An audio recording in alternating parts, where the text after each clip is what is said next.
Muy buenas tardes, bienvenidos a este su espacio de la Mesa Política de Torrefuerte. Un servidor, Mario Héctor Silva, les saluda esta tarde. Y hoy tenemos la visita y además nos da mucho gusto estar conversando, platicando con Luz Marina H. Ella es una luchadora social que viene desde Colombia, viene a México, tiene ya pues varias semanas, o unos días mejor dicho, en el país. Viene interesada por el caso de los desaparecidos de Ayotzinapa, este asunto que obviamente ha planteado muchas dudas, que ha dejado a muchas familias en una situación de verdad muy triste, muy lamentable, en la que el gobierno no le ha podido dar solución. Ella viene a buscar intercambiar esas experiencias porque ella ha vivido esta lucha en Colombia. Platícanos un poquito de estas experiencias y sobre todo pues ese paso y ese brinco, ¿no? Me dicen que fuiste líder sindical de una institución bancaria y ahora te has convertido ya desde hace tiempo en una guerrera, en una luchadora social. Luz Marina, bienvenida. Buenas tardes, agradeciendo mucho la invitación que se me hace. Bueno, mi historia es la historia de muchas mujeres latinoamericanas que desde hace mucho tiempo venimos luchando. Yo fui dirigente sindical del sindicato del Banco Cafetero. Fui una de las primeras mujeres sindicalistas en mi país. Estuve como dirigente sindical de ese banco 18 años. Luego pasé a la rama judicial colombiana, empleada de la Fiscalía, y allí también fui dirigente sindical del sindicato de Azonal Judicial, Sindicato de Industria, donde me desempeñé hasta el 31 de diciembre del 2018. Estando en esas labores, colaboré con el Comité de Solidaridad con los Presos Políticos. Allí en la cárcel, La Picota, conocí a quien fue mi compañero sentimental, Eduardo Lomner Torres, quien cumplió en la cárcel una condena de 5 años y salió porque visitó a Colombia el Papa Pablo VI. Hubo un perdón y un olvido y él obtuvo su libertad. Él era el dirigente sindical del Sindicato de Trabajadores de la Universidad Pedagógica. Estuvo detenido, sindicado de pertenecer al movimiento 19 de abril por un delito que fue muy conocido internacionalmente, como fue el hurto de las armas del Cantón Norte. Una vez obtuvo su libertad, se dedicó a seguir en la lucha política y estando como líder social político fue desaparecido hace 32 años, 7 meses, 13 días.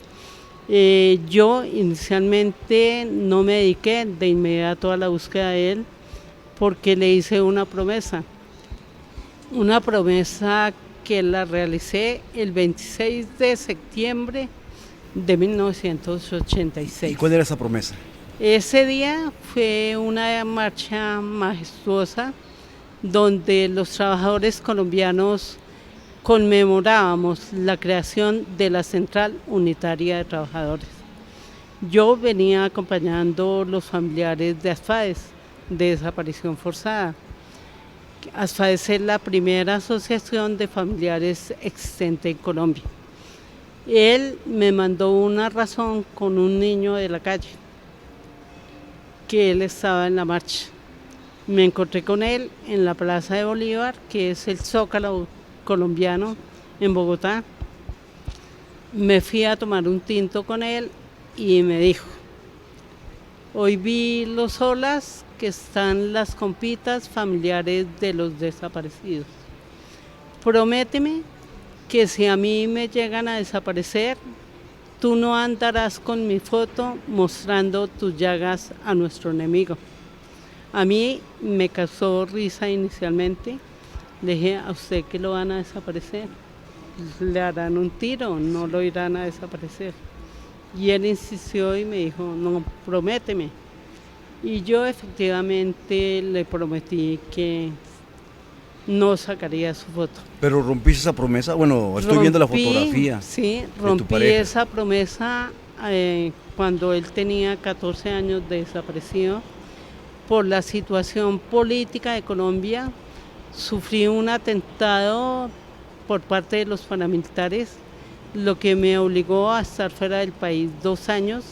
Me sacó Amnistía Internacional, estuve en Francia y allí compartí con personas que conocieron a mi compañero y que me hicieron de una u otra forma convencer de que debía empezar a hablar de él porque él era un revolucionario. ¿Qué te lleva a ese punto justamente, ¿no? De involucrarte de alguna forma ya, de sacar su fotografía, de luchar, de andar ya en las calles, de estar pregonando por la justicia, de ayudar a la gente que es víctima de estos mismos asuntos en Colombia? ¿Qué es lo que te lleva? ¿La pasión, el amor, las ideas?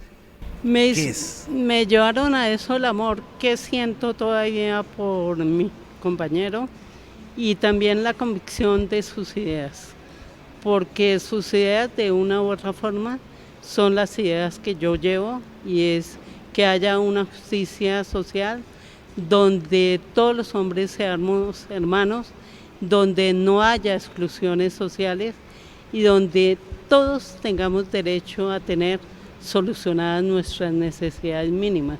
De tu visita al país, y bueno, quiero ser específico, el caso de los desaparecidos de Ayotzinapa. Vienes a un intercambio de experiencias a México, no sé si es tu primera vez en México. ¿Qué es lo que te gustaría encontrar dentro de este problema? Porque finalmente este es un asunto que todavía no concluye, desgraciadamente. Bueno, yo vine a Ciudad de México exclusivamente, inicialmente, a hacer un intercambio de experiencias con los familiares de Ayotzinapa, porque ellos tenían una serie de actividades la última semana de junio. Y conocí, a pesar de que ya tenía conocimientos por parte de FEDEFAN, que en México se vive una situación similar a la que vivimos en Colombia. Los estados no asumen su responsabilidad en el caso de las desapariciones forzadas. Y los familiares padres de Ayotzinapa son como un respiro de que se puede con unidad y organización buscar la justicia. Espero que el Estado mexicano les dé respuesta a los compañeros de Ayotzinapa y que los estados siempre asuman su responsabilidad. La práctica de la desaparición forzada la vivimos en toda América, desde Brasil, Argentina, Paraguay, Uruguay, Perú, Chile, Ecuador, Colombia, ¿sí? Donde tenemos la democracia más antigua de América Latina y contamos con más de 100.000 personas detenidas desaparecidas. ¿Se justifica la actuación de los estados, de los gobiernos, en aquellos hechos en donde se presume o se vincula a movimientos guerrilleros o de narcotráfico a las personas que son víctimas de estas desapariciones? Ningún estado tiene justificación para desaparecer a una sola persona, porque si las personas son o narcos o pertenecen a una organización político-militar, lo justo es que los detengan y les hagan un juicio, no que los desaparezcan. Ningún estado puede justificar el delito de la desaparición. Colombia, al igual que México y al igual que todos los países, es garante de la vida, honra y bienes de sus ciudadanos y por lo tanto tiene responsabilidad por acción o por omisión, ¿sí? Y están obligados a buscarlos. Sí. En Colombia, ¿cuántos desaparecidos, de acuerdo a las cifras que usted manejan de las agrupaciones, de las asociaciones de defensa, no sé si tengas el número de cuántos desaparecidos durante todos estos años? La desaparición forzada en Colombia inició en la década de los 70, con mucha fuerza en la década de los 80. Inicialmente se desaparecieron opositores políticos. La desaparición ha tenido un desarrollo y en la década de los 90 empezaron a desaparecer líderes sociales, estudiantiles, campesinos y gente común y corriente de la sociedad colombiana. Inicialmente teníamos 25.000 desaparecidos, que era la cifra que usualmente manejábamos, pero a partir de 1990 se disparó esa cifra. Oficialmente en el mes de marzo de este año La Cruz Roja Internacional dice que en Colombia se desaparece una persona cada 4 días. El año pasado, la Comisión Nacional de Memoria Histórica dio una cifra estatal de 82.800 personas desaparecidas. Nosotros decimos que son más de 100.000 porque hay zonas del país donde son controladas por los paramilitares colombianos y eso impide que las familias den a conocer el estado de la desaparición, porque hay mucho miedo. El problema es tan grave, es peor en Colombia. ¿Cómo sientes en la relación México-Colombia? ¿Dónde ha sido más grave, más duro y sobre todo dónde puede haber ahora sí que una lucecita al final del túnel para poder que las autoridades pudieran atender este caso que es muy grave? Yo encuentro similitudes en lo que he conocido de México con Colombia. Usualmente los estados, y el estado colombiano no es una excepción, responsabilizan al narco. El narcotráfico en Colombia fue muy fuerte, tuvo a un Pablo Escobar, uno Rodríguez Gacha. Aquí en México igualmente ha tenido personas que han sido destacadas en ese varios capos, tema, sí. Pero los estados están obligados a combatir el narcotráfico y al contrario, en cambio de combatirlo, lo han auspiciado, ¿sí? Hay una discusión pendiente que es la legalización de la droga, así como persiguieron los licores, ¿por qué no legalizan la droga? Y eso bajaría su consumo y su precio, ¿sí? ¿Se terminaría el negocio para la gente que está interesada el negocio, claro, en esto? Sí, pero los estados no quieren hacerlo porque hay intereses políticos. ¿A quién le conviene que haya narcotráfico? Habría que preguntar si los estados no se benefician de ese dinero que llega por cuenta del narcotráfico. Estás tocando un tema sensible que es la narcopolítica, ¿no? Que finalmente, ha permeado en muchos estados de todo el continente americano. Creo que la narcopolítica es clave en esto. Sí, claro. En Colombia tenemos políticos que sabemos que tienen que ver con la creación de los organismos paramilitares y que han sido apoyados por el narcotráfico. Los paramilitares surgen en Colombia como parte de la defensa del narcotráfico. Su argumento principal era acabar con la guerrilla, en la teoría. En la práctica están defendiendo a los narcotraficantes y defendiendo a los políticos que se han beneficiado de ese narcotráfico que tiene mucho dinero. Sí. Las organizaciones de derechos humanos, al menos en México han dejado mucho que deber a los mexicanos, no han cumplido con las tareas, no tienen un poder ejecutivo para de alguna forma solucionar o ayudar un poco a las familias que son víctimas de todos estos problemas. En Colombia, ¿cómo es el asunto de las organizaciones de derechos humanos? Bueno, en Colombia las organizaciones de derechos humanos hay que decir que no son estatales, son organizaciones de la sociedad civil que han surgido y algunas le cumplen a las víctimas, otras no, ¿sí? Después de la firma del acuerdo de paz se han disparado en su creación y sabemos que son organizaciones de papel, pero hay organizaciones muy comprometidas con la lucha de las víctimas. Tenemos el Comité Permanente de Defensa de Derechos Humanos, el colectivo de abogados José Alvear Restrepo, el Comité de Solidaridad con los Presos Políticos, Justicia y Paz, la Corporación Claretiana, que de una u otra forma están ahí acompañando a las víctimas de crímenes de Estado. Yo soy integrante del Movimiento Nacional de Víctimas de Crímenes de Estado, porque el Estado colombiano tiene que asumir su responsabilidad en la detención, desaparición de nuestros seres queridos. ¿Qué opinas de la intromisión que ha tenido el gobierno de los Estados Unidos en los países de Sudamérica, un caso específico, Colombia, hablando obviamente de este grave problema que está correlacionado entre gobierno, narcotráfico, guerrillas, grupos paramilitares, organizaciones como la FARC, todo esto? ¿Qué opinas? Bueno, Colombia desafortunadamente y deshonrosamente para muchos colombianos es la lanza que tiene Estados Unidos en América del Sur. Colombia desde los tiempos de la Guerra Fría siempre ha estado al pie de Estados Unidos, promueve sus políticas y de hecho la desaparición se aprendió en la Escuela de las Américas, que es la escuela de inteligencia de Estados Unidos. Colombia siempre ha secundado, ¿sí?, las políticas de Estados Unidos para reprimir a la gente, ¿sí?, al pueblo.